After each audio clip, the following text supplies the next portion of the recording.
Vanishing Point, a novel by Keith A. Kenel, 61 of 101. Part 61.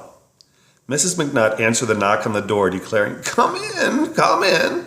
I can't afford to air condition the whole state." Stepping down to the entryway's faded linoleum, Schuyler asked, "Miss McNutt, have you seen my mama? I thought she'd be here, but she ain't." Mrs. McNutt shook her head.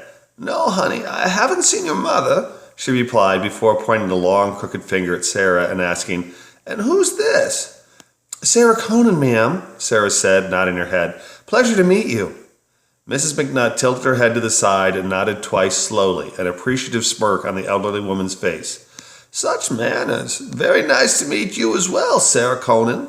Do you girls need to get into the house or call your mother, Schuyler?" Schuyler looked at Sarah and the two girls shrugged. "No, I'm staying over at Sarah's tonight, and we thought it'd be fun to surprise my mama, that's all." "Thank you," she hollered, heading out the door. "See you later."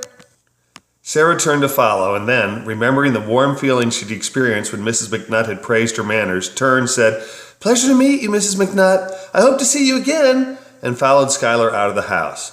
"Wouldn't that be great if we really could air condition all of Florida?" Schuyler had enthused. "Man, that'd be great."